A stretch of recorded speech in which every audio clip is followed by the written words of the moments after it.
Bitch just slipped through the gaps. Ooh, fun. Hi, everyone. Oh, it just says waiting. I guess we're waiting for people to come in. Is your account supposed to say WRT4K9? Bitch just slipped through the gaps. Does As it? in, yeah. Oh no, I need to rename myself. Oh, Hi, wonderful. everyone. Oh, it just says waiting. I guess we're waiting for people to come in. Hey. Hello. Yeah, this is great. Okay, cool. Getting people in. The test went through, so I guess we'll wait a little bit for some people to pop in. We have how many views for this? I can't even look at this. I can't look at the view numbers because I'm not logged into the right account. I'm checking on my my other account because it's great. Okay. We will start, I guess, in about 5 minutes. Ooh, wow, 15 minutes overtime. That's better than I expected. Do you have any good jokes, Christian? Good jokes. Not really. I can be funny when I'm not trying, but when I try to make jokes, I sound like my dad. So. Do you have any good dad jokes though? Any dad jokes off the top of my head?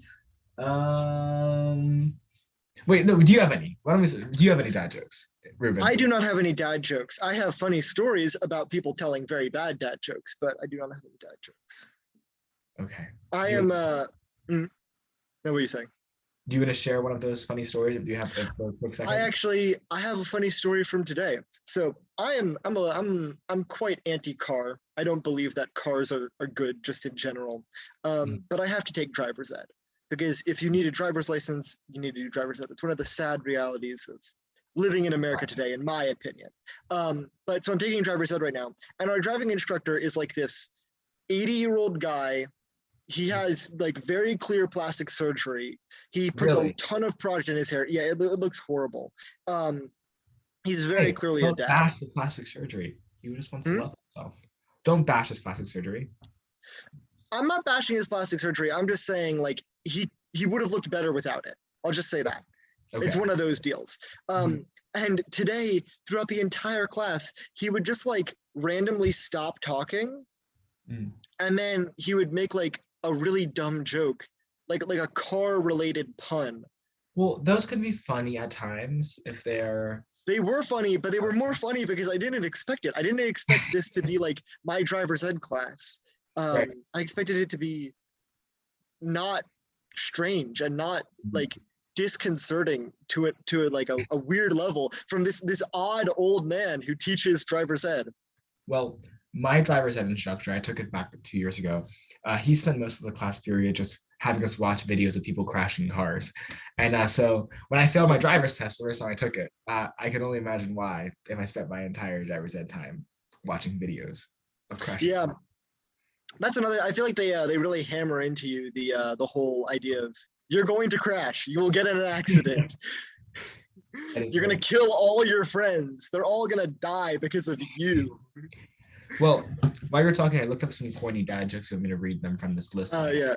Okay, cool. Right. Yeah, let's do it. I'm afraid of the calendar because its days are numbered. That is just so bad. That isn't even funny. There's nothing funny about that one. Okay. Oh my God. Dear math, grow up and solve your own problems. That one was okay. That one was okay. That's a 4 out of 10. Okay. How does the moon cut his hair? Eclipse it. That's some good word. That's at least unique. Like, yeah. I don't. Why don't eggs tell jokes? Why don't eggs tell jokes? They'd crack each other up. That one seems pretty like. That's a good one. Yeah. I gotta put the ad out on Discord. I forgot to do that. Are we ready to do the interview, or are we still waiting for more people to join? I think we could. We are live now. Okay. So we should wait for a few more people. We only have 2 people on right now. This is so sad. Why do these people not care about the politics? What do you call a cheese that isn't yours? Nacho cheese. Nacho cheese. Yeah, yeah, yeah. Yeah. Okay. Well, one of the things we might not give that to participants because it is a Friday evening or Friday afternoon That's why people should be summer. free. In summer. They should be getting on this thing. Okay. Yeah. We'll start in like 3 minutes, I guess. Okay. Cool. Yeah. I used to be addicted to soap, but I'm clean now.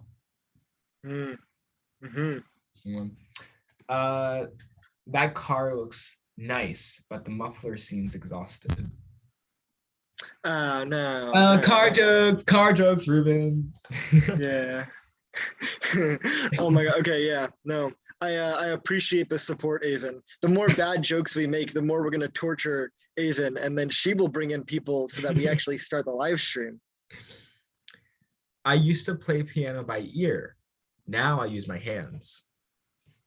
Bad. Yeah. I actually like that one. I'm a fan. Really? No, not that big of a fan. I used to hate facial hair. But then it grew on me. Then it grew on me. Yep. Yeah. Yep. I see you have actually shaved though, which is I have shaved. Step up. For those of you that are actually watching, I think it was it Wednesday? I think, or Tuesday? It was Wednesday. Monday. No, it was Monday. It was Monday, yeah. So on Monday, Ruben, Andrew, and I had a call together, and that was like the week after the board meeting and all this crazy stuff happened. So I hadn't shaved in like 3 days, and I came in, and Ruben said, do you say I look dead? Like a zombie? No, you said I don't know what I said. I thought you said you looked like tired, or Andrew said you looked really tired. Oh, yeah, Andrew said I look very tired. Yep. Yeah, but I had like a full-on beard growing in and bags under my eyes. It's not my proudest moment. But look, hey. Yeah. We got here. Yeah. Another week down the bag, in the bag, whatever the phrase is. There are people coming in now, so awesome. I believe we shall begin. So welcome good. Everybody who is watching and or rewatching this. We apologize for the jokes. We'll put a little thing in the description, I guess, for people that want to rewatch it to skip over that stuff. But yeah, my name is Ruben Daniele. I am a director at the Pupil organization, and today we are hosting an interview with the amazing, talented Christian Thomas, who is the SMOB for BCPS, the student member of the board, which is a political position. It's an official governmental sort of position. He writes policy. He does a bunch of government functions. He does bureaucratic work. He represents the students in the school board. And today we're going to be talking to him about his policy ideas, his plans for 2021-2022 school year, and also just being the SMOB in general and what that entails. So thank you for coming on, Christian. Thank you, Ruben. So yeah, let's I guess we'll just jump right into this. We got the first question, big starter right here. How was the path of going from deciding like you wanted to go into the election, going through the whole election process, and then now having served in this position for, I think about like 3 weeks now, 4 weeks, something like that? Yeah, 20 days. 20, okay, exactly, yeah, so a little bit more than 3 weeks. With all that experience under your belt, you have COVID to, like coming out of the COVID time to deal with, you have a lot of social issues that you want to put on your platform. So how did that process develop for you? What were you thinking? And what were the real challenges there? Yeah. Before I answer this question, I just want to say that my pronouns are he, him. I am a rising senior at Eastern Tech. I should mention that. You're good. And I truly am like so excited to begin this journey. It's been 23 days in so far, and I've been like counting down the days, thinking about what have I accomplished in these past few days, and what am I gonna do in the future. So it's been already such a crazy experience, and it's definitely been a worthwhile. But to answer your question about kind of the transition between campaigning into being the new SMOB, it was definitely a pretty long transition period. So the campaign happened back in February 2021 to March 2021. It was like a month-long campaign that during COVID, it was kind of all virtual. We had a virtual speech, a virtual Q&A session, which was kind of like a debate. And we also had virtual campaigning on social media platforms. And so during that month period, that was just, whoa, that was such an intense period in my life. My grades definitely dropped a little bit because I was putting so much effort into the campaign. I mean, I brought them back up, luckily, but it was definitely an intense period. I know that I was missing a lot of school for the campaign.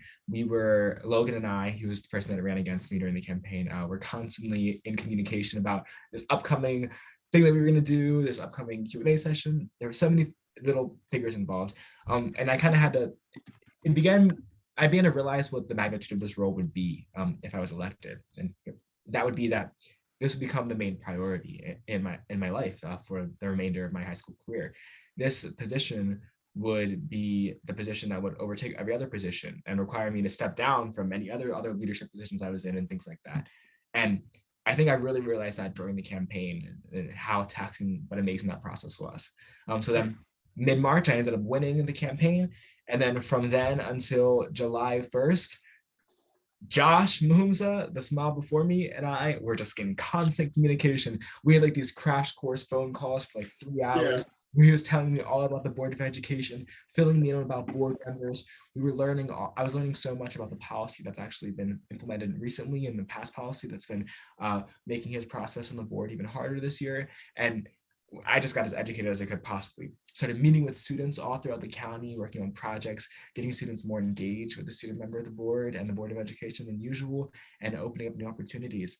I've been serving in work groups. I was talking to officials in BCPS, meeting with the superintendent, really just getting to be known in the central office side of things in BCPS, then be preparing for the board. Then July 1st, swearing in. Then from there, now I'm on the board. Wonderful. Yeah. So actually, you mentioned a thing there. This is my next question, sort of along those lines of it's an elected position. There's a lot of politics that goes into this, right?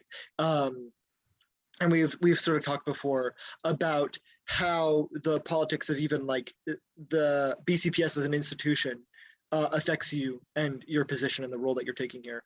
You mentioned there also that a lot of policies from the past have affected how the SMOB operates.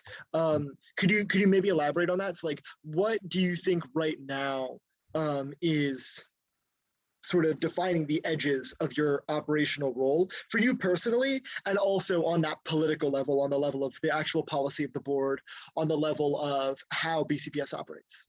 Yeah, so the first thing that I mentioned is that the board does have politics involved in it.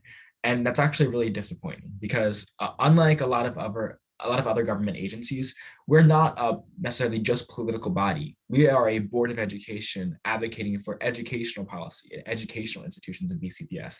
And so when general politics and like partisanship begin to get involved in the mix with all of that, that becomes very complicated and the focus turns away from students and turns to political parties. And that's when things get very concerning and disheartening, and that's when the board becomes dysfunctional. And I think that that's kind of what I wanted to mention before we talked about the actual policy, that kind of stuff. But in the Maryland State Board of Education, like guidelines for each Board of Education and certain laws, the student member of the board is not necessarily treated as all other board members. The SMOB has some voting restrictions on what we can vote for on the board compared to other board members. We can't vote on things that are regarding certificated employee matters. We can't vote on things regarding collective bargaining, school closures and openings and reopenings.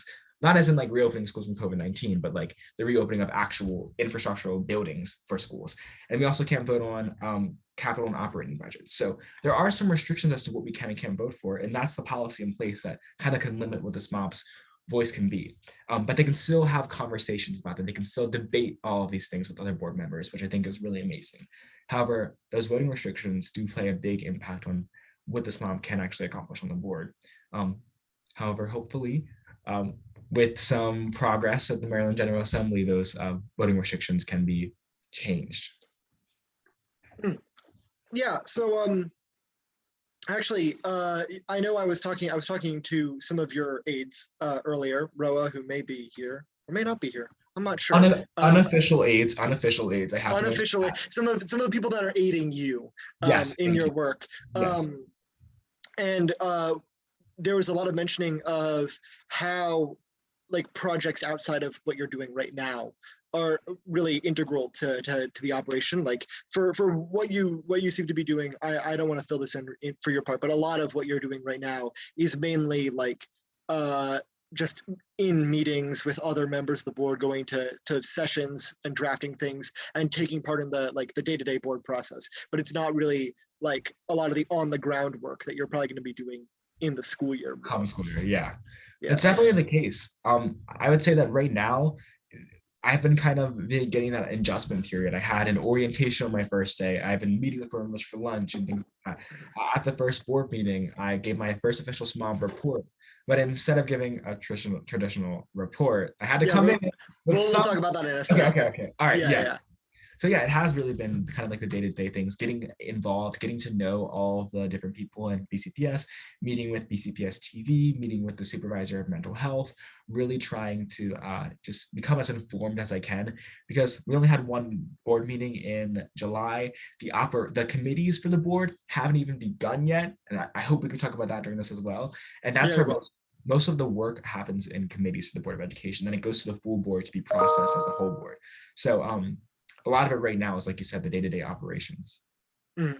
So I guess the first thing that I kind of want to talk about, we've had a bit like 10 minutes around for introductions. So I think the first thing that we should sort of get into, if it's okay with you, is talking about some of like these peripheral activities that you're doing right now.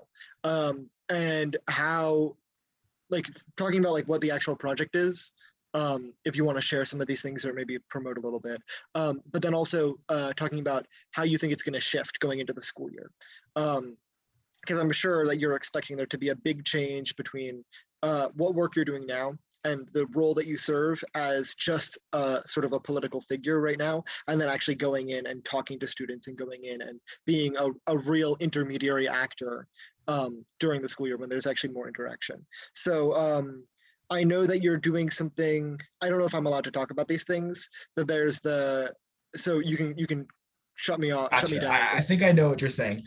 So there Sapphire. are So the Sapphire one, and yes, then the voting rights uh thing. Is that yeah, I can talk about that for a little bit. So okay? I Cool. don't Yeah, want yeah. to go into too much details about some of the peripheral things that are going on. No, no. I'm just saying like not you don't have to mention specifics, but I'm saying like Yeah, the switch there. What you're sure. feeling about that? Gotcha. Yeah. So I feel like right now, because there's not a lot of board action going on, I'm trying to find ways to like get engaged with some certain things that are going on in the public, get engaged and listening to students and listening to concerns that are being brought up. And then I'm hoping to bring those conversations that I'm having and bring the discussions and the products that I'm being a part of right now to the policy work that's being established on the board the next year. Because once the board meetings start up, once the committee meetings start up, things are going to get very busy very fast. And Yeah. I know that it's going to be very hard to manage all of that. So I'm working to hopefully establish a team of individuals to assist me with this process, but that's not really anything that is official yet or in any capacity. Mm. But I'm hoping to be able to sort of delegate some of these tasks to some student groups like Baltimore County Student Councils or some different clubs that are being established at school levels, working with student leaders. And yeah, I think a lot of the work that I've been doing right now has been in Baltimore County Student Councils, working with their vice president to establish a more inclusive group that would allow for students to be involved in a greater way. Hopefully working with some of the staff members once the staff appointments are finalized for Baltimore County Student Councils to get some work up and running there. And then I've also been meeting with some people around the nation to try to see what Mm. their perspectives are and learn Yeah, yeah, about yeah. they've been advocating for. There was an individual in Oklahoma who actually testified before her state board of education, the Oklahoma State Board of Education. And so I met with her to kind of see what she was doing and learn about why she was advocating for that. And I've also been meeting with all the other SMOBs throughout the state of Maryland, trying to get to work together to see how we can have training workshops and begin to vocalize as a group and as one entity of student leaders representing our respective counties so that we can push for things in the Maryland General Assembly and push for other projects in the future. So there's been a lot of work that's just kind of getting informed in the Mhm. now, so that can influence the policy decisions in the future. Yeah. And I also think it's interesting. It seems like you keep coming back to this point of like I know I sort of said this before, but and this is I'm taking this from a previous conversation, but I think Yeah. that it'll be important to talk about right now. Like the concept of there being like sort of two sides to your role. There is that policy side, which we'll get into here in a sec, and talking about the specifics of what you're going to be doing over this next year. But there's also sort of like a communications role that you really have to bring yourself Definitely. into for this. Like for it seems like most of the work that you're doing, like, even over this whole period, I would say that like your SMOB career started when you got into the election. Yeah. Um, so Well, most of it seems to be like a communication sort of thing, and especially and again, I don't know how much I can mention for this, but like communicating with other SMOBs and forming that type of like community of student leaders seems to fit within more within the latter role than the former role, and it doesn't seem to be like one of the main things that SMOBs previously have really gravitated towards. It doesn't seem like the magnet towards their passion really, which I think is very interesting for the position that you're coming into with all the stuff that you want to work on this year, and with having a different outlook on yeah. the amount of activity that a student representative can do. Definitely. I think that when you said like other SMOs in the past haven't necessarily communicated as much with other SMOs and other student leaders, I I think the difference between I I think know. I mean, serving as a communicator, not like yeah. communicated with them directly, but like Oh being yeah, a for sure. mouthpiece and an intermediary. Gotcha. Yeah, that's what I was getting ready to say. That I feel like the student running the boards in the past have really focused on the work that they've been doing on the board, or really focused on the work they've been doing with other board members, and haven't really shared that as much as maybe they could have done through social media or through navigating the media. And so, one thing I hope to do with this role is really make sure that everything I'm doing is shared in public and being able to be noticed, so that students know that there is an ability. You have the ability to advocate for yourself on the board of education. You have the ability to speak with me so I can assist you in advocating for yourself on the Board of Education. And I really want to open new opportunities for students to begin attending Board of Education meetings, Hmm. testifying or in public comment. And that's really one of the core kind of values for my role as SMOB. Because if you remember, my slogan during my campaign was "Power to the Students." I really want to make Hmm. sure that the students together feel that this seat is at the table for all of us and not just one person sitting at the seat. Yeah, perfect. I really like that. Yeah. And I think that actually that kind of goes into my next point, which I was going to do this. I was going to talk about this near the end because I thought it was sort of like a good ender. But if we can jump into it right now because that was a really great segue. Um, right now, very clearly, for our generation, for just people in general right now, political action and political activity has really changed in this nation. It's Mhm. really taken like a full 180, full 360 turn. I guess not three, it's full 180 turn, going the complete other direction from what was once sort of like a very passive, uh, almost bureaucratic endeavor from the public. If you look at like from like 2010 to like 2015, that's sort of how it went about. But with say election of like contentious presidents like Donald Trump, and a lot of changes with COVID and a lot of like big social upheavals that have been happening recently, along with like international sort of issues that are popping up and sort of affecting us here at home. Um, Complete political outlook change. Like I think that we can easily agree on that. Like for anybody that's around nowadays. Um, and really what comes with that is like there's sort of a new civic philosophy of how people actually engage directly with politics. It changes for everybody. You see a lot of different stuff. You see stuff like the Capitol riots where the civic philosophy there is more like violent and directly aggressive. You see stuff with like the BLM protests where there's aspects of a sort of aggression, but it's also like part of a longer history of civil agitation. um, there's like a lot of there's a very wide range of changes to civil engagement that's happened in politics recently. So I want to know what your thoughts are on that. Like, how do you think students fit into that space? What do you think that there are multiple ways that happens, or maybe just a few? And what do you think is most important for your role as an elected official in the 21st century in 2021, that represents a very specific overall disenfranchised, generally, group of people in this nation that is now growing to be more and more vocal and more prominent in a lot of different roles. Yeah, I think that what you're mentioning about how there have been many types of advocacy and activism in our nation, and it's beginning to really grow as our generation is actually growing and as our generation is growing in age. I think the reason behind that strength of our generation to go out there and advocate for what we believe in and to be activists in our society is because we recognize the importance of speaking up. We recognize the importance of knowing that every decision that's made now is going to impact our futures. And the decisions of political leaders and people in the past have influenced our lives now. And so my response to how students and youth should be involved in that is that we should be at the forefront of those initiatives.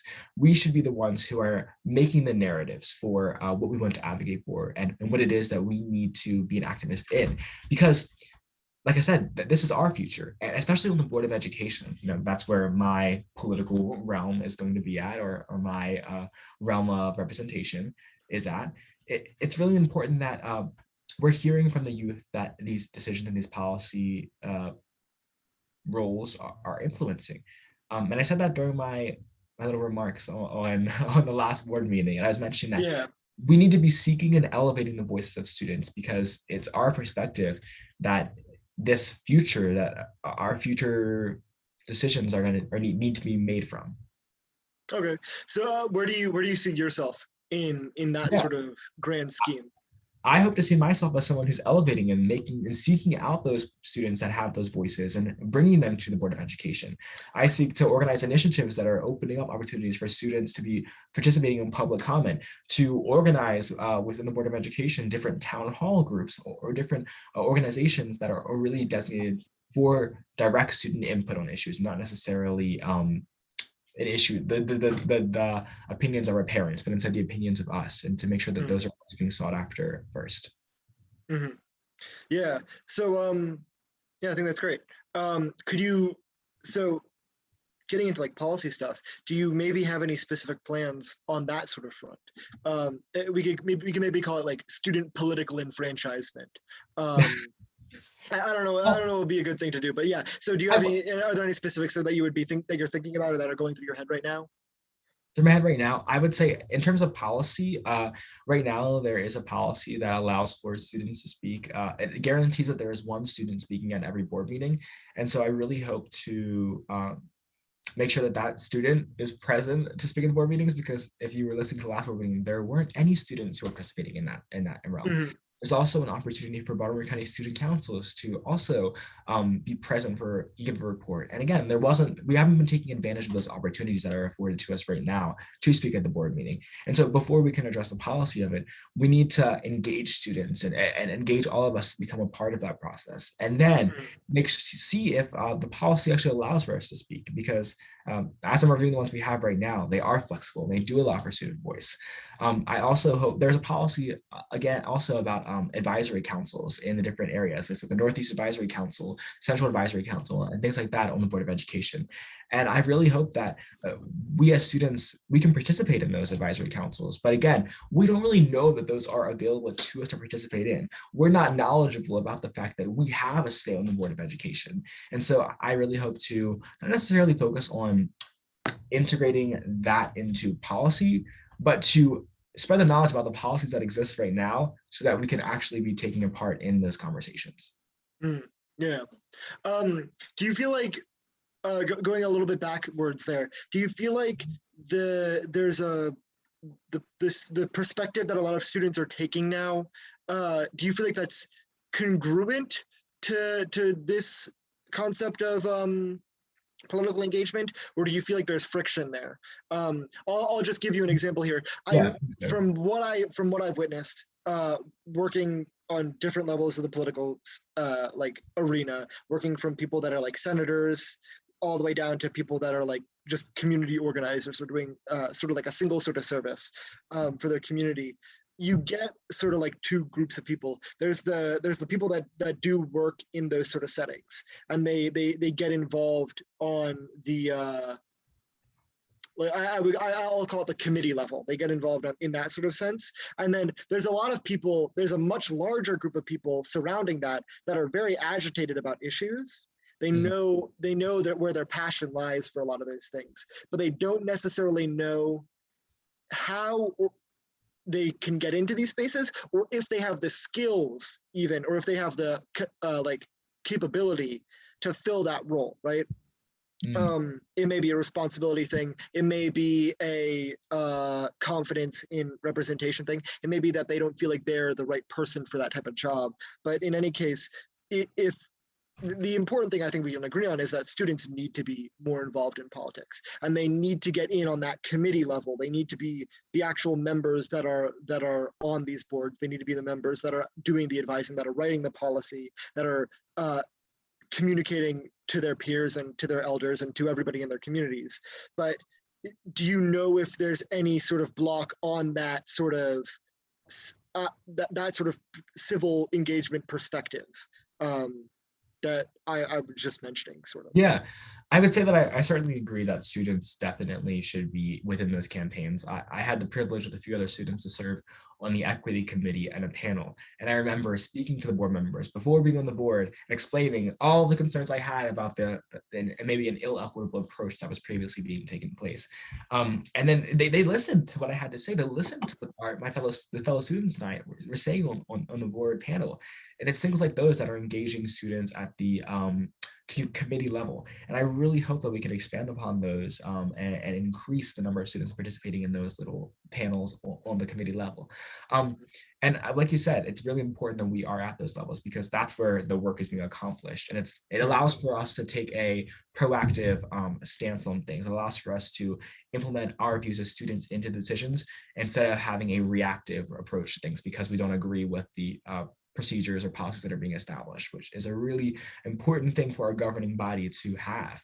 And so I think what's kind of holding us back right now, what's holding students back from being elevated, is because of a lack of understanding of what is present and what is it right now. And that's where it is. It's just a lack of understanding. And that isn't necessarily the fault of students, I don't think. I think it comes down to the fact that students haven't necessarily always been sought after for views and for the opinions that we have at various levels in administration.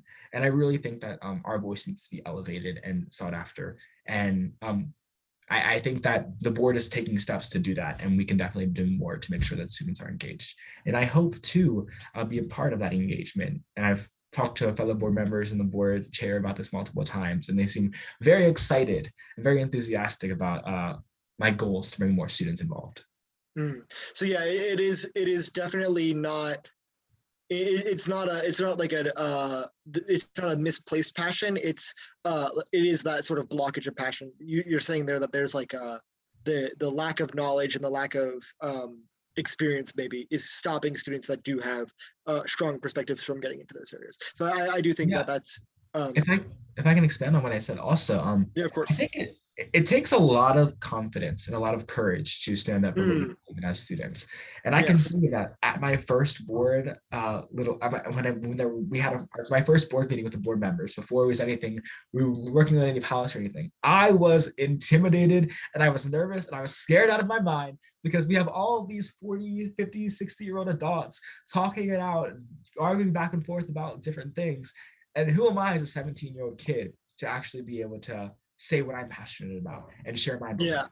And it took me finally being like, Christian, you were elected to this position for a reason. You are supposed to be advocating for students with these spaces. You're supposed to be advocating for yourself. It took that realization and the support of my peers and everyone around me to build that confidence up so that I could, at the next board meeting, go on blast and say everything that I had to say and share my opinions and reflect the student's voice. So I think we really have to remember that it takes a lot of courage. And I think if we continue to build up each other's courage and each other's confidence when it comes to our issues, and remind each other that our concerns and our and the things that we want to advocate for do matter, that's really important. And I think we can begin to provide more students with enough confidence to actually take advantage of the opportunities. Yeah. That was very well said. Thank you. Yeah, so I think now that we've gotten the political perspective, or I guess the civic perspective out of the way, we can get into some of your specific policy plans for the Sure. 2021-2022 school year. I will make one mention there of something that I like that you said, and then we can jump into this because this just I forgot it after you said it, and now I'm remembering Sure. what you said here. Okay. I really do appreciate how you said that.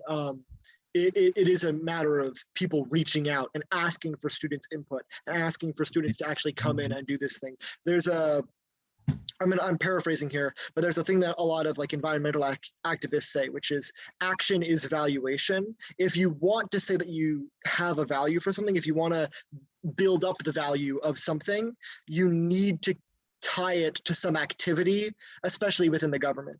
In the environmental sense, it's like if you want to value the environment, you need to make it like a key physical activity that's actually affecting communities and affecting areas where work needs to be done. It needs to like, you need to like build something like a literal structure to have it be effective. It's a very odd thing to get into your head, but like philosophically, there's a lot of power to that. And I think what you're saying as well, there's a lot of power behind that whole idea that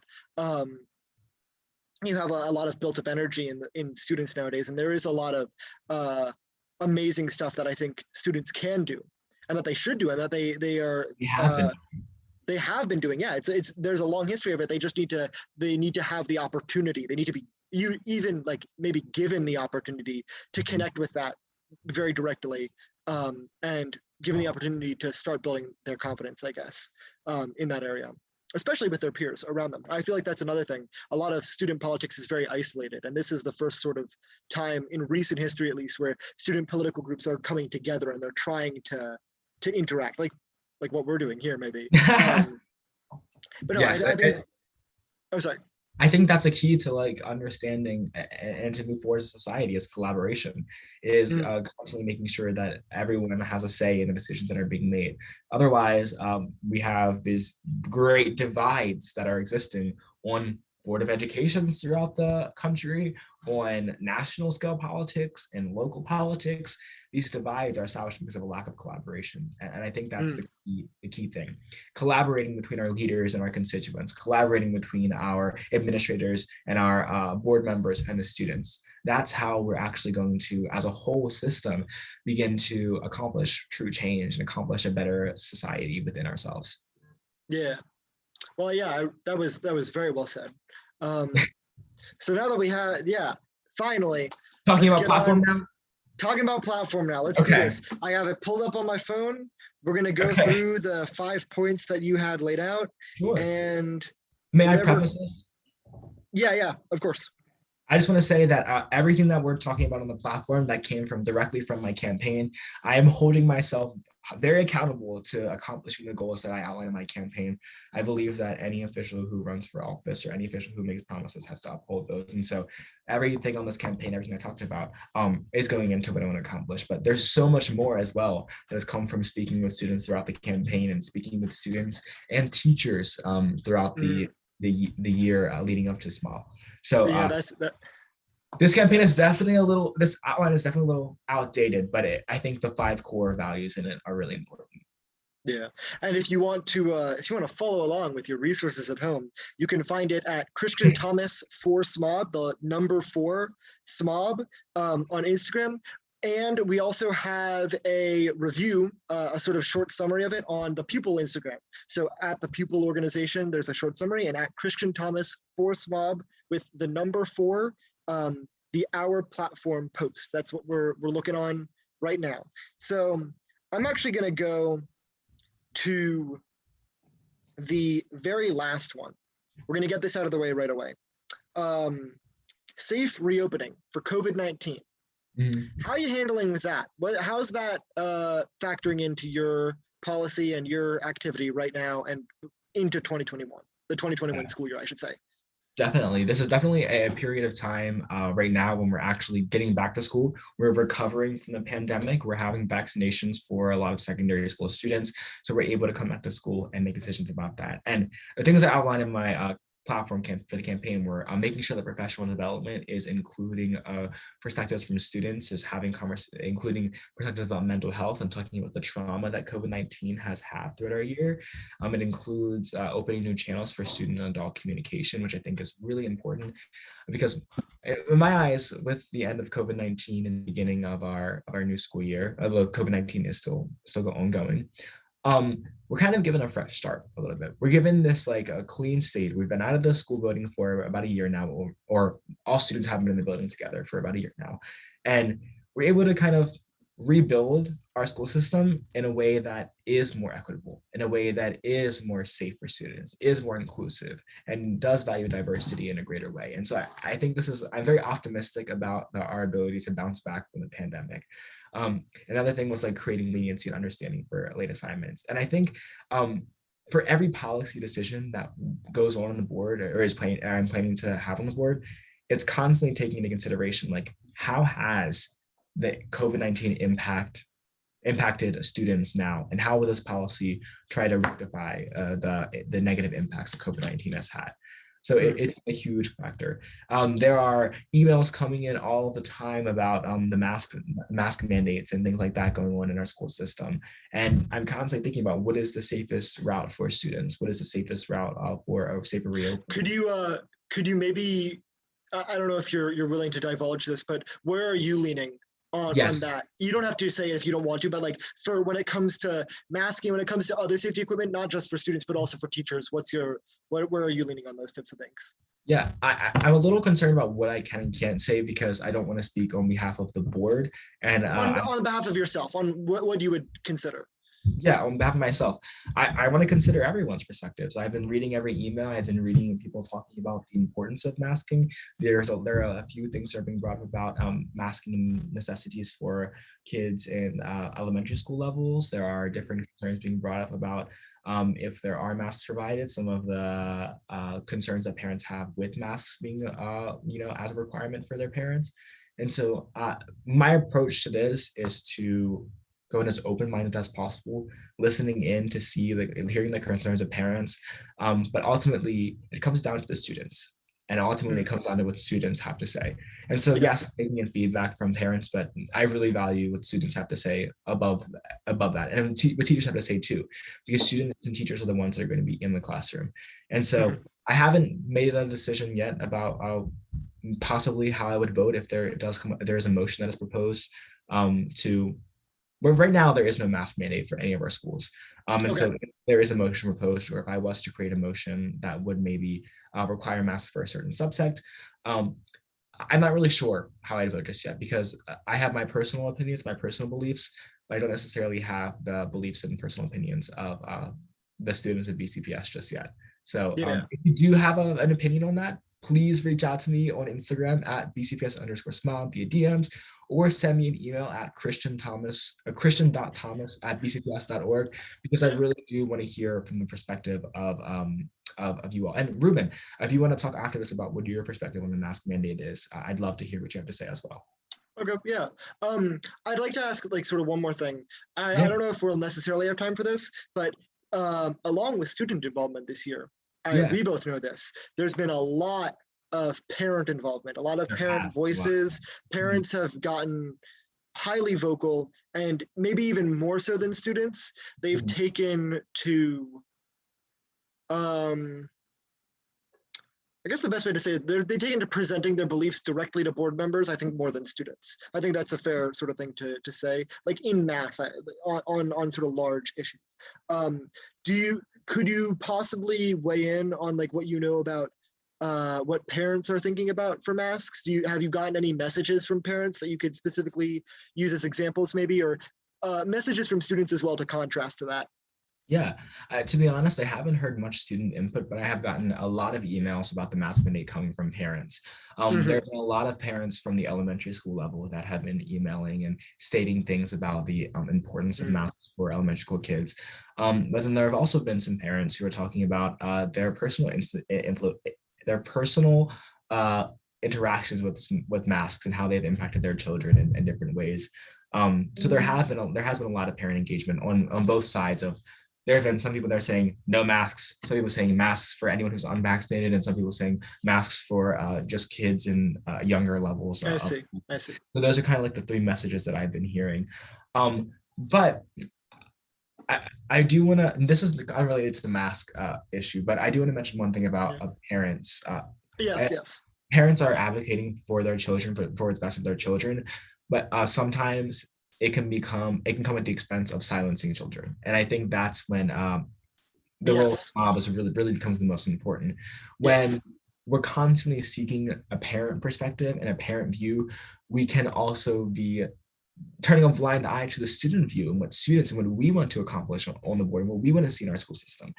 There have been many groups of parents who have spoken outwardly against certain things, like against LGBTQ plus pride flags in school, for example. Yes. I'm an Yes. LGBTQ plus student, and their parent group is saying that they're advocating for me and for myself when because I'm a student in BCPS, but that isn't the case. And so I feel really strongly about the importance of student voices and student passions being elevated, at least to the same level that parents are right now.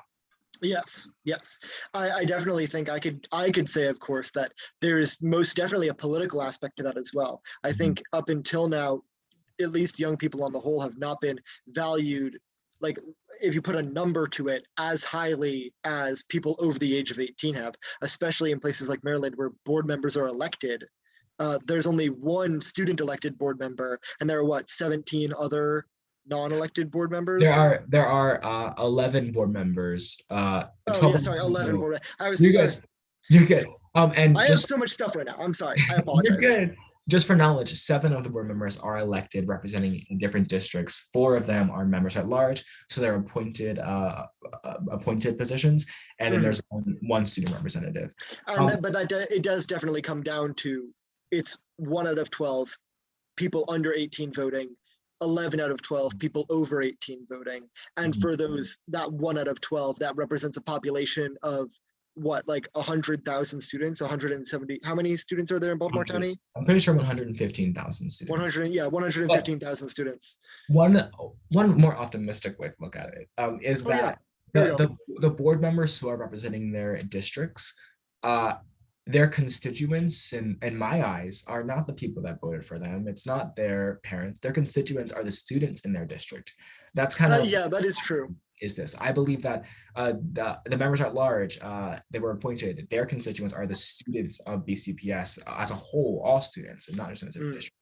And I was going to say, do you think that that is the consideration of the board? I don't know how much you can comment on this, but like there is clearly a philosophy of education that comes with being a board member, and how often does that factor? Oh, sorry. Tap my mic. Okay. How often does that factor into board discussions, do you think? Yeah, I think that some board members do view that, have the same view as me, as in their constituents are the students. I think some board members may not necessarily have the same view as I do, but I hope that we can go back to that view, that view of the Board of Education is here for the students of BCPS and the students wholly and only. And students and teachers, sorry, I don't want to miss out on teachers, because they are the ones who are. I'm sorry, Tabco, please don't fire me. We love Tabco. They're the ones who are supporting the students. They're supporting us most directly, student, teachers, counselors, administrators. They are the people that this board is for. It's not necessarily, it's not a governing body that's influencing policy on like anything else except for education. And who's being educated? Our youth, the children. And so we are the constituents that are always valued first, in my opinion. And on, for example, the superintendent's organizational chart, at the very, very top, the first word is students. So that kind of, I don't necessarily know if all board members have that same view. I think that they recognize the importance of students and always fight for what students when it comes to the perspectives that are influencing their views. I think that sometimes necessarily is not always the student perspective, as in my opinion, it should be. Yeah, that was a great one. A little bit of a tangent there, but I did definitely want to touch on your thought. I do think it's important especially going into this year, because like I think everybody's seen like last year when it came to vocality, just overall volume, I guess you could say, between people, students and parents and teachers were all fairly equal. They were all sort of at a pretty even level of the amount that they were sharing and the amount of engagement that they had politically. And maybe coming out of COVID, there's maybe a change to that may really affect the landscape. So I definitely think it's really great to hear what do you think about that, because at least from myself, maybe for other students out there, we're probably going to be looking to you about how you deal with and this is sad to say, but how you deal with the politics of being a student in the 21st century. Yeah. It's, you know, that's the reality of the situation. But yeah, it's good to hear. Going back to the actual topic that we spent around 45 minutes doing introduction, but it's fine. We're here for the tangents. That's what we should call. That's what we should call the stream. We're here for the tangents. Tangents with Christian. So yeah, tangents with Christian. There we go. Broadcast weekly. Hopefully, we're maybe getting another one for next week. I'll do a little ad for that at the end. So stay for that little tidbit. In line with the whole health and wellness sort of thing, let's talk about student mental health. Yeah. Your policy for that. I want to read a thing from your student mental health post. Actually, you made a full sort of mental health week. That was one of the big parts of your campaign, and I know a lot of people were drawn in sort of by the direct engagement that you had on that sort of standard. So yeah, you were talking about things like stress management, personal reflection, student voice, and spreading positivity. And you stated those sort of as like the core aspects of your idea of promoting student mental health. So could you go into your concepts for integrating sort of those four kinds, or whatever specific words you want to put to it? But I'll put the four that you put here: stress management, personal reflection, student voice, and spreading positivity. And then what you have as plans for that when it comes to student mental health for the 2022 school year. Oh my God. Yes. Sure. I think it starts off with discussions about mental health and about student mental health at the board level, because there hasn't been much conversation about mental health. I've been watching these board meetings, and sometimes it's stated that, oh, we need to consider the mental health of students in this decision. But there actually is not any like policy discussions. Actually, that's not true. There have been a few policies that were directly outlining some of the role of social workers, and some updates recently that are providing some more support in policy writing. But I think the direct communication about mental health and about student wellness isn't present on the Board of Education. And that's something that I do have plans to address, but I do not want to say them just yet, because I don't know what bounds I have necessarily for half of the board, and then also things that are in progress. But I can reference back to my campaign. Some of the things that I was strongly advocating for during my campaign were mandatory pause days on a quarterly basis that would open up an opportunity for students to take a break, reflect on the quarter, and then also be able to make up any work or catch up on any things that were happening. Kind of a better adequate funding for school support services like counselors and social workers, especially social workers and school psychologists.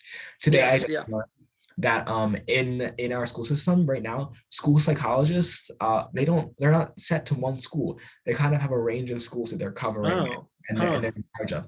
Social workers are at every secondary school, but school psychologists are not. And that's a problem that I think we should hopefully be addressing with the budget coming up. And I think we could address with the budget coming up. So ensuring that we are more educated on what the roles of our support systems are on the board of, in our school environments. Because right now, when students think of support for students, or they think of anything, they think of mental health needs, the immediate thought is counselors. Oh my gosh, I have to go to a counselor about this. But that's not really the role of a counselor. It might be more of a social worker thing, or it might be more of a school psychologist thing, or it could even fall into like the school nurse and conversations with the school nurse. And I think there's been a lack of clear communication with students, and a lack of understanding from students about these roles and about the which person to go through to at a certain time, or which individual is here to support us in a certain way. And so I think bringing some of those conversations to the board, and bringing some maybe presentations or discussions from people in the mental health office would be a great way to kind of address that. And I talked Yeah. about that in the campaign. Yeah, I don't know how many specifics we can go into now, but I'll just say, reading off from your campaign thing for the Yeah. people that are watching. So you said for the mandatory wellness weekends and or pause days, it seems like the idea is like it'll be like a school day, but you have no Schoology updates, you have no online stuff, you don't need to go into the building, and it doesn't set any, you don't set any due dates on Yeah. that specific day. So you have a day where nothing is itself due that you can use to work on your extra work. Yeah, and I took inspiration. Oh, sorry. Oh, no, yeah, you can go on. During my campaign, I took inspiration from my actual school, Eastern Tech. We had a pause day at the end of our first quarter because we realized that we were overwhelmed with a lot of work during the pandemic. And so we actually had a day that was designated for a pause day where we couldn't have any instruction. And that was a day like no other for BCPS because, or for Eastern Tech, because we really got to talk about mental health in some of our classes, or quite frankly, I got to nap in other classes because I was very tired.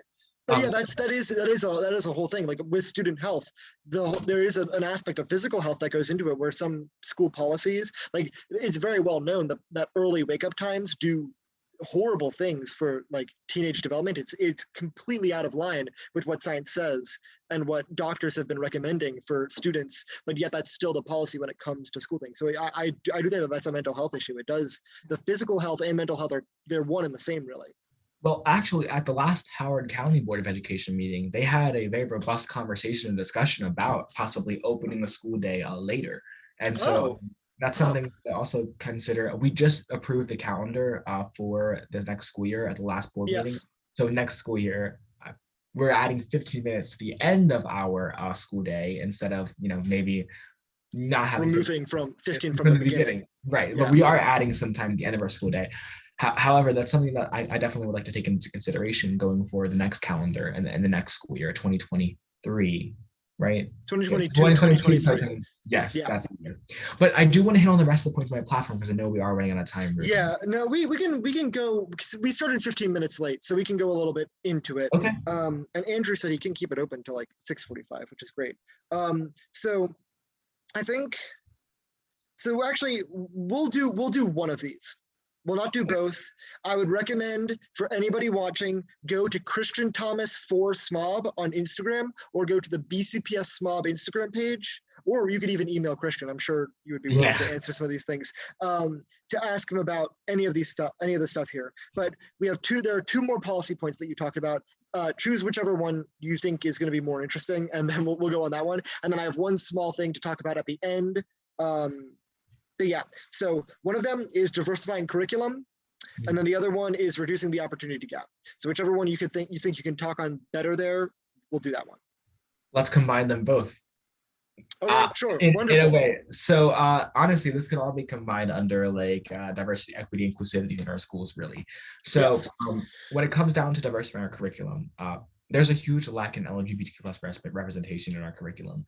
I've never read a book that had representation of me in any of my courses. I am a multiracial LGBTQ+ student.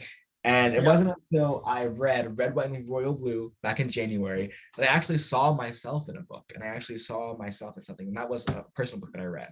And so I hadn't really like understood necessarily the importance of representation in media until that experience.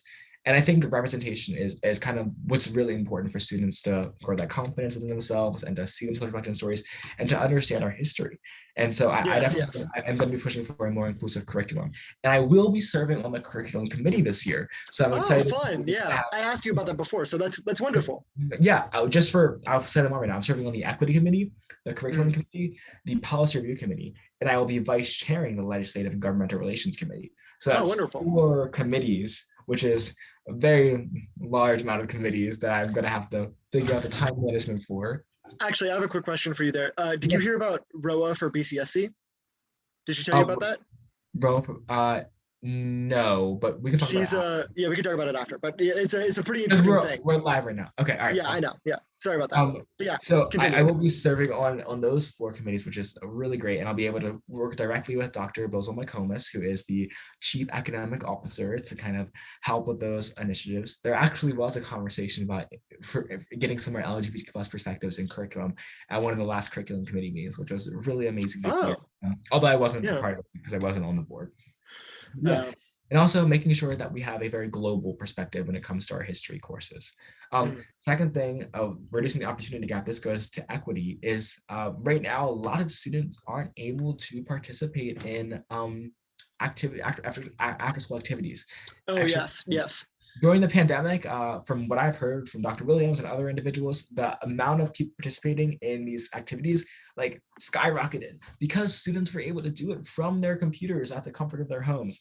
And Yeah. so I really want to make sure that we are investing in our bus systems and our bus drivers, so we could possibly have activity buses after school that would enable students whose parents are working those long hours or aren't able to provide transportation after school, giving them an opportunity to participate in those after school activities, because they changed my life. They're the reason I'm here today where I am, a SMOB. Oh, So I yeah. want to make sure that other students have those opportunities. And then also a more equitable funding when it comes to the infrastructure of schools. The last Yes. at the last board meeting, there was a multi-year improvement plan. Oh, I don't know the last what the S stands for, but there was a My iPass report at the last board meeting that was dedicated to explaining how we are going to improve the infrastructure of our buildings, how we're going to, in the next 15 years, possibly reconstruct, reevaluate, even build new schools in our Baltimore County region. And it was really nice to hear that, because one of the core things that they had during their report was an equitable lens. And as a member of the equity committee going in the future, that's super amazing to hear. And I'm so glad that I will be able to, continue to infuse that equitable lens in decisions on the board. And lastly, some things I talked about for inclusivity on my platform, more about not allowing hate symbols or hate speech to continue to exist in our school. And that was actually a policy for this past legislative conference. I talked with the delegate for that. Awesome. I was one of the supporters for that one thing. Yeah, I don't know if it was that bill, but there was, it might have been that bill, or it might have been a bill about student demonstrations, but I did submit a written testimony in support of one of the bills aligning by students. I wish I could have done both, but I wasn't aware of them at the time. But actually, at the last board meeting, policy 0100 was updated to include language about hate symbols and not and it actually listed out. It said hate symbols such as swastikas, Confederate flags, and nooses in buildings. And unfortunately, we weren't able to cover that at the agenda because it was moved to another agenda item.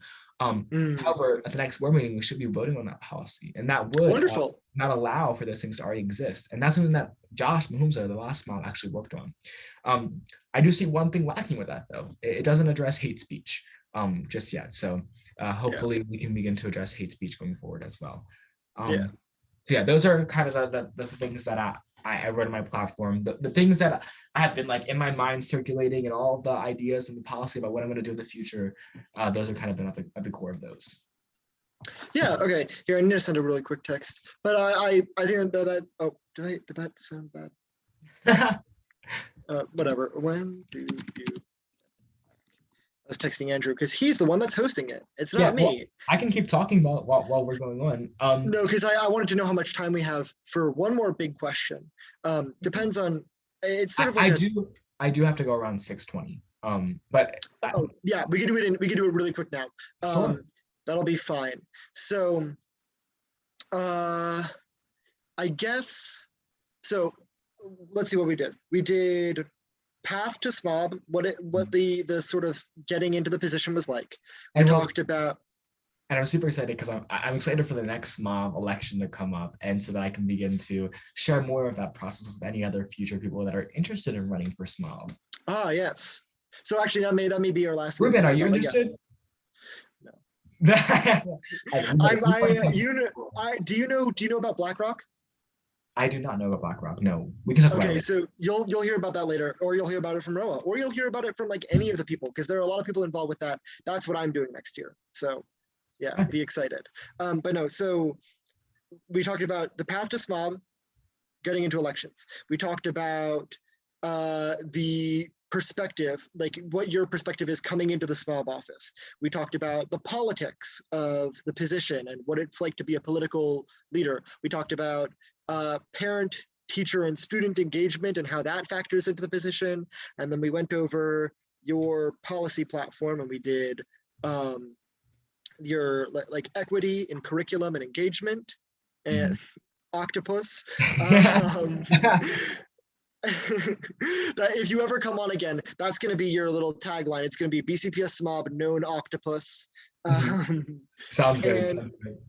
yeah, and then we talked about COVID reopening. So those are all the things. I can't remember what was the last here. Let me look at my notes. And one last thing. If you do you want to do voting reform right now, or do you not want to talk about that yet? Sure, yeah. For voting rights for the student member of the board. I thought the other thing, but we don't have, actually. That's not. We don't have to talk about that. Actually, we'll do.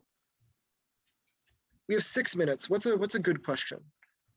I'm trying to think of a. I'm out of stuff. I'm basically out of stuff. Really, I answered. Oh, I answered all of your questions. You Well, answered all the questions. Let's talk about voting rights then. Yeah, we can talk about voting rights. Yeah, let's talk about voting rights. We'll do that real quick. So I mentioned earlier that the SMOB can vote on everything except for 4 things on the Board of Education. And I talked about this during my campaign. I said this, I've talked to board members about this now. I want that to change. I want to make sure that the SMOB has an equal vote on everything else that other board members has, because that basically implies that the students have an equal vote on things that adults would have in these issues. And that's really important to me. Right now, we are so lucky as Baltimore County to have partial voting rights, because there are some counties in the state of Maryland don't have any voting rights. Their student member of the boards can't even like talk at the board meetings that much, which is super disappointing. But there are other counties like Montgomery County where they can vote on everything except for certificated personnel. And then there's Anne Arundel County where the student member of the board can vote on literally everything. There's no restrictions there. And so I really hope this year I can accomplish something that SMOBs all throughout the past many years have tried to accomplish, and that is getting increased voting rights. And I'm confident that I'll give it a fight. I'll give it a really hard fight to make sure that we have the same amount of say on the board. Yeah. So I actually got my last thing, which is plans outside of Baltimore County. Ooh, do you like on the Maryland General Assembly, if you have anything for that, in Maryland, just on the whole? I know you talked about having a sort of organization between different student members of the board for Maryland, and having them communicate together and serve in like a sort of equal position on some sort of thing. So what are you looking at over there? What's your plans in that area? Maryland General Assembly, I am hoping to definitely be as engaged as I possible with that group. I've been talking to some other student groups that have already been engaged with that group, like the Maryland Student Coalition, that are really passionate about making sure that SMOBs have a voice in the Maryland General Assembly, because we are representing large entities of our youth in our area. I had the pleasure of already meeting with a delegate to talk about some possible voting right initiatives. May I ask who it is, or can you not share? Yeah, sure. He isn't our delegate. He isn't any delegate of Baltimore County. He's Montgomery County. Actually, I don't know if I'm allowed to state it. Is it? I'll ask. Is it Delegate White? No, we will. Okay. I can tell you off of the recording who that might be. Because I met Delegate White yesterday, and he knows you, so I was just wondering. Oh, really? Well, no, he knows you because he talked to the Maryland Democratic Party chair. The Maryland Democratic Party chair knows you from your work in that area. Mia Mason's campaign, I know her. Lauren Bartoff. Yes. Yeah. You know Lauren Bartoff? No, I know Delegate White, who knows Lauren Bartoff, who knows you. That is amazing. North Baltimore County Democrats. She's the chair. Awesome. Yeah. Yes. That was a little tangent. Sorry, everyone that's watching. No, we're here for the tangents. That's what this is called. It's Tangents with Christian. Oh gosh, what were we talking about again? We were talking about the General Assembly and your plans outside of Baltimore County. Yes. So the SMOBs, we are getting together to organize and may possibly work on some things with that. We've been establishing some founding documents to figure out what our role will be and what kind of things we want to accomplish over the next year. But I don't want to speak too much to that because I want to make sure that every SMOB would be able to speak on behalf of themselves with that. So yeah, I've been meeting with the SMOBs, meeting with some delegates to talk about some goals for this next year, maybe relating to voting rights. And I serve on the legislative committee, right, like on the board of education. That means that everything that I'll be doing on that committee as a vice chair will directly relate to how Baltimore County will have an influence in Maryland general. Yes, yeah. All the things that we're advocating for will have an influence there. So that is Mhm. very exciting. And there's definitely a lot more involvement than just staying in Baltimore County. Yeah. Well, that sounds great. I'm gonna finish off with a real hard hitter right here. Okay. Just get out of the park. How you feeling? How am I feeling? Yeah, in 3 words about being SMOB, about the work, about advocacy, about politics, about whatever. Okay. In this moment into the future, 3 words. How are you feeling? Ambitious, excited, and tired. Those are the 3 words that I think. That's a good collection. That's a really good one. They're kind of a oxymoron. It's a triumvirate. Yeah. So yeah. if I can expand on those real quick. Wait, I think we're out of time. Are we out of time? Yeah, we're probably out of time. I actually do need to say a few things here really quickly. Okay. Number one, thank you so much for coming on. I really appreciate it. Thank you for having number me. two, yeah, no, it was really our pleasure. You're always great to talk to, and I think speaking for myself and maybe some of the viewers here, it's really great to hear about the type of stuff that's happening with students in politics right now. To get a sense of the way that the landscape is coming out, especially before the school year, I think is really important, and I really appreciate you for that opportunity. Number two thing, we are hopefully going to be getting on some more big speakers for next week, same time, Friday at 5 o'clock. We are trying for some delegates, and we are trying for some other student leaders in the community. So stay tuned for that. Stay tuned on Instagram, and we'll be posting stuff on YouTube. For YouTube, we have new videos coming out. If you want more Christian Thomas, we have yet another interview with Christian Thomas. That's going to be more of an edited, informational sort of session where we're talking. It was way from a long time ago, but we're finally putting it out now, talking about what it means to be a student advocate and how students fit into the political landscape even more, talking about specific student advocacy that he's done and how students can better their voices and make themselves more heard. And also, if you want to know more about teachers and what teachers have experienced during the pandemic and what policy affects them, we have a new video coming out about teachers' protests over the pandemic and teachers' experiences with pandemic situations. So those will both be, I think, very interesting. I think you'll enjoy those, and you should look out for those on this YouTube channel and on Instagram coming out in the near future. Thank you for coming out today. Thank you again, Christian, for being here. And I guess that's it. I'm sorry we weren't able to do a Q&A here, but I don't know if we had enough people really to do that, but it's fine. Yeah.